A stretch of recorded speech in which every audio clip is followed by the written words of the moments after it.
Hello, thank you very much for having me. Thank you for inviting me.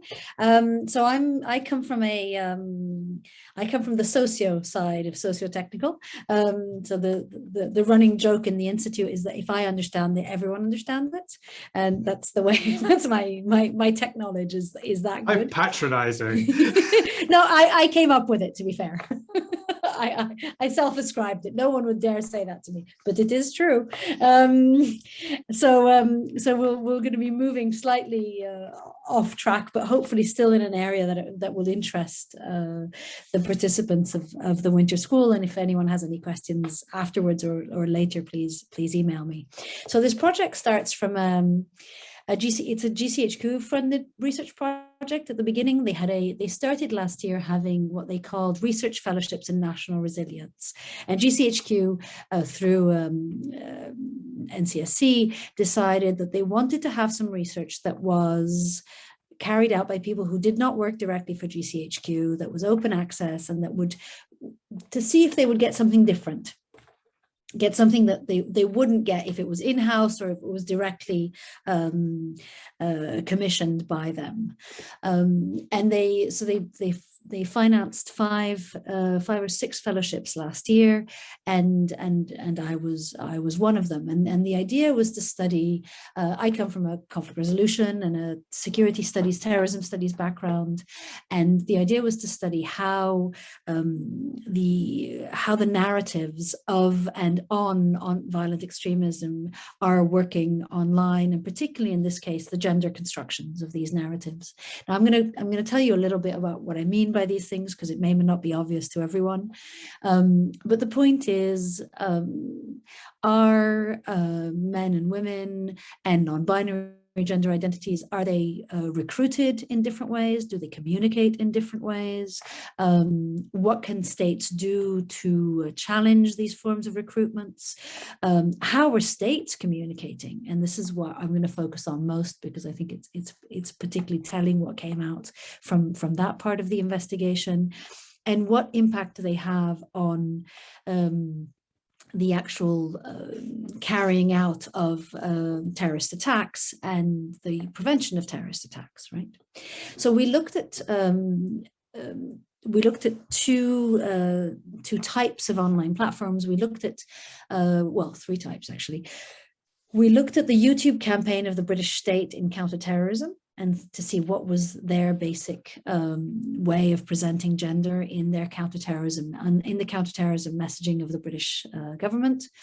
We looked at, and then we looked at two cases. We looked at the case of Brenton Tarrant, who most of you may not know by his name, and he is a man who carried out an attack in Christchurch, New Zealand, killing 51 people in two mosques in Christchurch during prayers. And the other case is the case of Shamima Begum, and most of you probably will know the name of Shamima Begum, who is this young British girl who at the age of 15 with two other friends traveled to Syria and joined the Islamic State in Iraq and Syria there, and married and had three children. Two of her children died, and when she decided to come back she tried to come back to the UK when she was pregnant with her third child, and there was a large public outcry and debate, and she was her citizenship was revoked. She gave birth to her child in a camp, and her child died. And so this is where we are at, and she still is not back in the UK. And so there's a long court case. So what we decided to do is I brought together a team, and this is, I think, is most relevant to people studying online messaging and wanting to studying online messaging, is that it's not something that one can easily do within a discipline, right? And that means more than one scholar, such as me, saying, oh, well, what does linguistics know about this? I mean, I can do that, and sometimes it works, but in some cases, there's such a depth of knowledge that is required that you actually have to build an interdisciplinary team of people, because you cannot, as one single person, have the skills and the knowledge and the theoretical background that is required to carry out this kind of research project.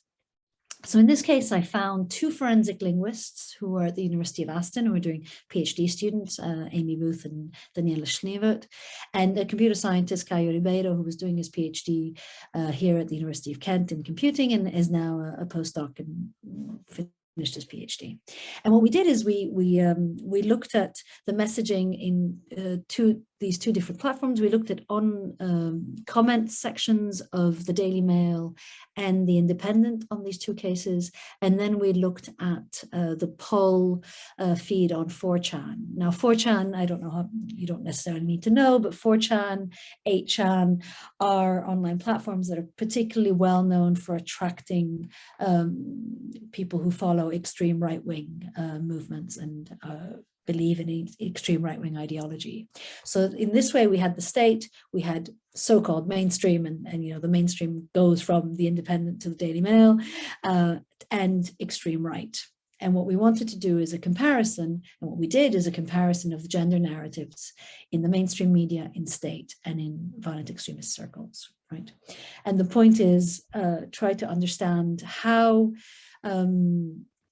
what are the constructions and how similar or different they may be. I think it's important to give you a little bit of theory here. I'm going to try and not to spend too much time on the theory, but I think it's important.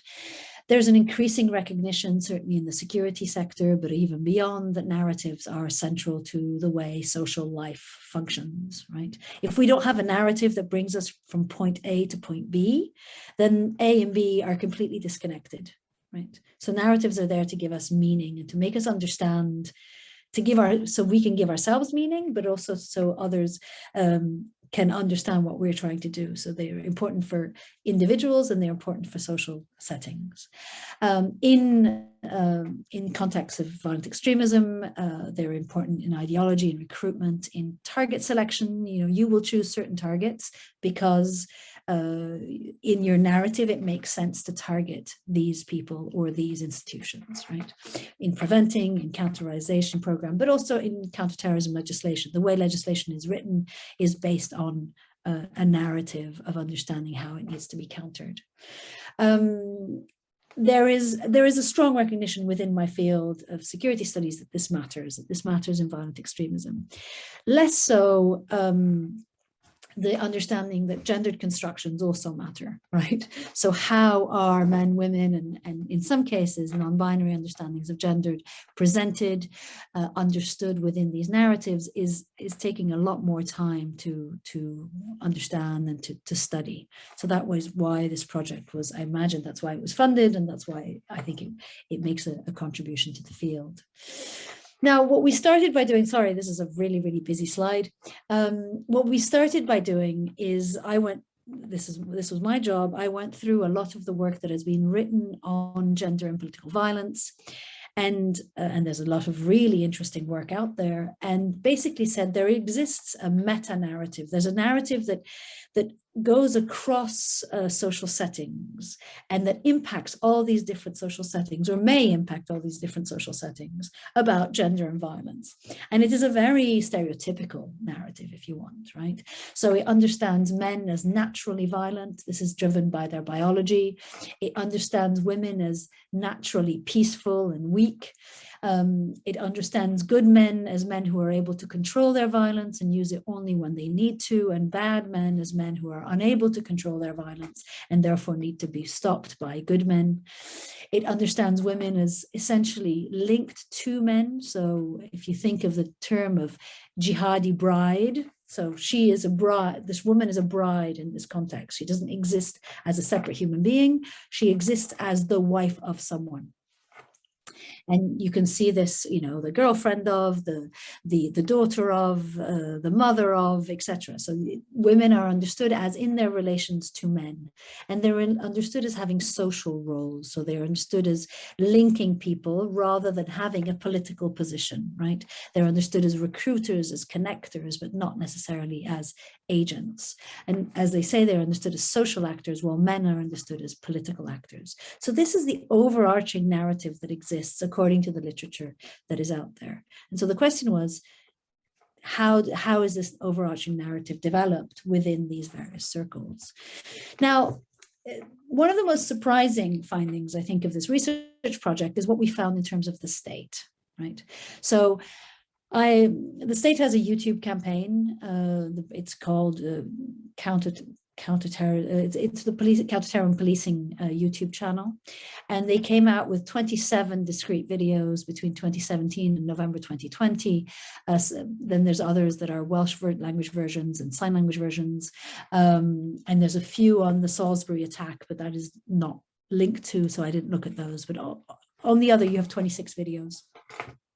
And essentially, these videos are there to teach ordinary citizens, but also security agents, such as in shopping malls or in train stations or in private security companies, what to do in the case of an attack. So a lot of them are based around the principle of run, hide, tell. If you can run, run. If you can't run, hide.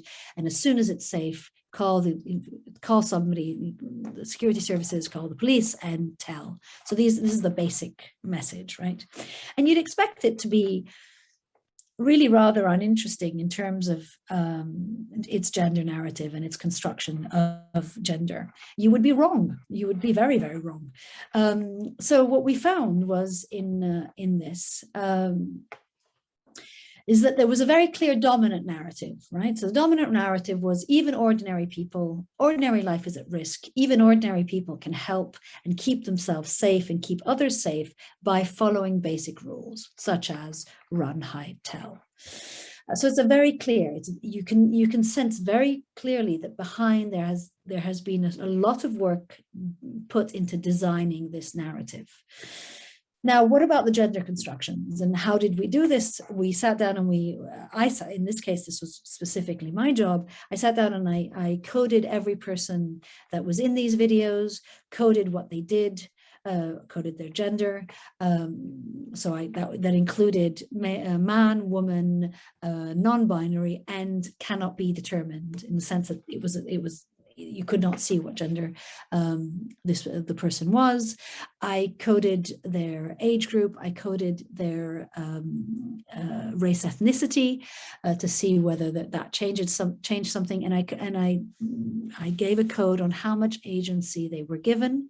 And I also coded whether they were suspects, perpetrators, or security officers, bystanders, or victims. Those were the various categories I could. And what did I find? Well, the headlines is all perpetrators are men. All suspects are men. And you've got to keep in mind that this is 2017. So this is after the Shamima Begum case. This is after the knowledge that a lot of women have traveled to Iraq and Syria, that a lot of women are involved in a whole variety of roles in violent extremism. This is not, it's not 1976, it's 2017, right? So all perpetrators are men, all suspects are men, and all individuals at risk of radicalization are men, right? So essentially, violence in these videos is exclusively male. Right, which I think is in itself rather telling, considering that it is well known by 2017 that women play a variety of roles in violent extremist organizations. I think what's also interesting is that these videos are meant to raise awareness. So what the state is fundamentally doing, knowingly or unknowingly, is only raising awareness of a male threat. They're not raising awareness of a masculine threat rather than a feminine threat, which I think is important. Now, what else did we find? When men are not perpetrators and suspects, men are planners and implementers of policies. They have a very strong agential role. They are security officials directly challenging suspects and perpetrators. They are observers who report suspicious behavior. They are active victims who take themselves to safety, right? So where are the women? There are women, and in terms of balance, there's not much of a difference. I mean, 2/3 of the actors within these videos are men, so that, well, 62%. So 60% are men, 40% are women. But what do they do in these films? So these are my favorite pictures. They often, not often, that's unfair, but their primary role in these films are to be victims. right? They are victims to be herded from one place to another. In some cases, they are security officers, in less than in many cases, but they very, very rarely play an active role in preventing a perpetrator from doing something or in pointing out a suspect. And I think importantly, they are the only victims that make mistakes. So in this video, the women have to be shushed because they're making too much noise and putting everybody at risk. There's another one which I put the link here, where it's a cartoon, it's animated, and a young woman, it's a marauding attack. So someone has come into I think it's a shopping center with a gun and starts shooting people, and everybody starts running, and there's a young couple, and this young woman decides to take pictures of the attacker and the attack rather than run to safety, and has to be convinced by her boyfriend to run to safety. So the only people who make mistakes are women. Women are often seen as supporters, particularly supporters of helping young men to stay away from radicalization. So you have girlfriends, mothers, wives who are there to make sure that men do not become radicalized. They are victims, they are observers. And in a few cases, and there's one particular video where a woman will play a central role in saving other people, but it is only in one case. Now, what's interesting is also when men and women are given similar roles. So there's two videos, and I have the links here. There's two videos that are quite fascinating, I find. So in one case, they're both videos of very senior British police officers working in counterterrorism, and they are exactly the same. They're meant to be exactly the same. They're standing in front of the camera. One is a Christmas video and one is a pre-summer festival season video. And the Christmas video is carried out by this man, and he's very serious, and he's fundamentally saying, Christmas is known to be a period where people go out shopping. There's a lot of people about, and therefore we know that there is a risk of attack. You need to do this and you need to do that. It's very clear, very simple. And the second message is to a certain degree exactly the same. Summers, there are festivals, you need to be careful. Except that the language that is given to the senior woman police officer to say is that she wants people to have fun, that she needs people to be careful, that she doesn't want them to. So it's a completely different language. His language is it's bone dry. There's nothing personal at all in his language. Well, her language is a lot more personal. She wants them to have fun. She wants them to enjoy themselves, but she needs them to be careful, and it is important to her. And I found it fascinating how exactly the same video that has exactly the same purpose, the moment there's a gendered element, there's a completely different language that comes in. And there's a whole series of coded. So to conclude, I think what's interesting is that the state narrative, I would argue unknowingly. So in my discussions with state officials, and I've presented this to several teams, didn't realize they were coming across like this, right? This wasn't planned. This wasn't planned to have these kind of gender constructions. This is what came out, right? So I think that's important, because I think it's important to not, because I think it means that gender is not given the kind of attention that is necessary. And this has repercussions. It has repercussions because if you're training people and raising public awareness about threats, and you're only representing a masculine threat, then there's a whole series of potential repercussions about women getting through without being seen as threats. There's also a second repercussion, which is one of the principal findings that some research has brought out, is that young women feel in a certain sense as if their agency is not being recognized, and therefore may seek out violent extremism as a way to exist as political actors, as a way to be recognized as powerful and as agents. And if we persist in presenting women as passive victims or secondary to men, even in state narratives, we may be further alienating these women. So that's another risk that we need to be put there. Now, we then went and looked at non-state narratives, and I don't have much time, so I'm just going to speak about this quite quickly and look at whether there was an overlap between state narratives, mainstream narratives, and extreme narratives, extreme right narratives. And here we had Caio did a widespread data collection. So to give you a sense of what we looked at, was the kind of, and we have the data sets that are available upon request. So to give you a sense of what we looked at the 4chan data and the mainstream data, and many more comments on Shamima Begum in the mainstream data, many more comments on Brenton Tarrant in the 4chan data, which is unsurprising. And we looked at the construction, the kind of agency, and it comes down to things such as titles that are given to each character. So in the 4chan data and the extreme right-wing data, Brenton Tarrant is presented as Sir Tarrant, right? Or Saint Tarrant, right? While she is presented as that creature, that Shamima creature, or that Begum creature.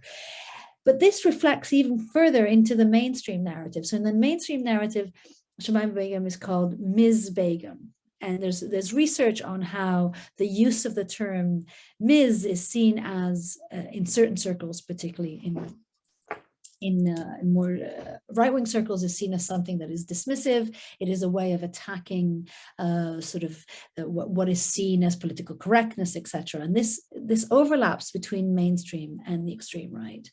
And in terms of agency, very clearly, Brenton Tarrant in the 4chan narrative is seen as a clear agent, someone who has decided to carry out the attack, someone who should be emulated, while she is seen as someone who is either not is presented as unfeminine, as a creature, right, as a thing rather, but certainly someone that is not a decider and a political agent. So we now have to bring this all together and compare these things, but I think it gives us a sense of the importance of looking at gender, because although the main narratives may be studied and may be carefully crafted and designed, there are elements that are not being looked at. And now this is true for, this project on violent extremism and gender, but we could have looked at class, we could have looked at race, we could have looked at other questions that are not related to violent extremism, but related to housing, related to, so I think that the idea is we're also developing a methodology of dealing with large amounts of data and bringing in linguistics, computing, and politics to sort of bring this thing together.